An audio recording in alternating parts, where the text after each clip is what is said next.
May tanong po yung isang follower ko, bakit daw hindi na tumatayo si Manoy? Ano ba ang mga dahilan? At ano ba ang mga natural na solusyon para maibsan ang problemang ito?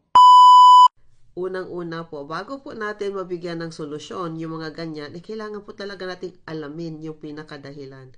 Kasi hanggang hindi po natin naputol ang pinakadahilan na yan, ay hindi po talaga natin maayos, no? Yung mga ganyang karamdaman. So, kailangan po nating makita o ma-point out kung ano po yung pinakasanhi o ugat at yun talaga ang puputulin natin at ano ba yung mga causes o ano ba yung mga ugat kung bakit po nagkakaroon tayo ng mga ganitong sitwasyon. Unang-una na po dyan, kung meron po tayo mga matitinding karamdaman. Halimbawa na lang po ay kung meron po tayong diabetes, sakit sa puso, kung clog na po yung ating mga arteries, high blood na po tayo, meron po tayong mga kidney failure, may mga problema po tayo sa brain, may mga brain disorders po or brain diseases, katulad na lang halimbawa ng Parkinson's disease, multiple sclerosis, Alzheimer's disease. Tapos syempre ayan yung overweight, yung paninigarilyo, pag-inom po ng alak.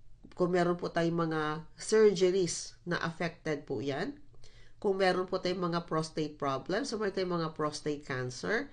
Kung meron tayong cancer sa ibang parte ng katawan at yung umiinom po tayo ng mga maintenance medication. Katulad na lang halimbawa ng antihistamines o ito yung mga anti-allergies, no? Mga benzodiazepines o yung mga anticonvulsants, no? Yung mga binibigay po natin sa may mga brain disorders.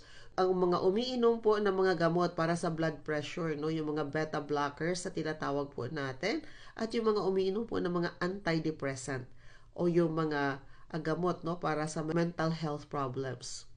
O kaya yung mga antipsychotics din. So ano po yung mga paraan na pwede po natin gawin nang sa ganun ay makatulong, no, or maibsan ang problemang ito? Unang-una na po dyan ay kailangan po nating ayusin yung ating mga kinakain. Kailangan po talagang healthy po yung ating diet.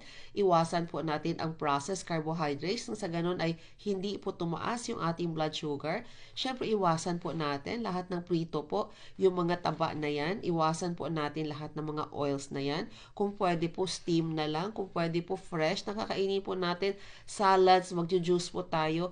Tapos instead of meat, we use piliin po natin yung mga may omega, no? Like katulad ng mga isda. Yun po yung ating kakainin ng mga sources of protein o kaya yung mga grains din. Siyempre, kailangan po natin magbawas ng timbang kung tayo po ay overweight. And of course, along with the healthy diet, ay kailangan din po natin mag-exercise. Hindi naman po kailangan, no, na sobrang haba yung exercise natin, but it's the consistency every day po. So mag-exercise lang po tayo ng 15 to 20 minutes, kahit anong form of exercise pa po yan. Ma-aerobic man yan, ma-walking exercise, dancing exercise, basta po exercise para naman magkaroon yung magandang sirkulasyon, no, yung ating dugo pag tayo po ay nag-exercise. At meron po ba mga halaman na pwede po natin gamitin para po masolusyonan, para makatulong sa may mga problemang ganito, no? Meron naman po mga echinacea, lemon balm, tribulus terrestris, Panax ginseng, American ginseng, ginkgo biloba, maca, cordyceps, ashwagandha, pine pollen, palmetto, reishi.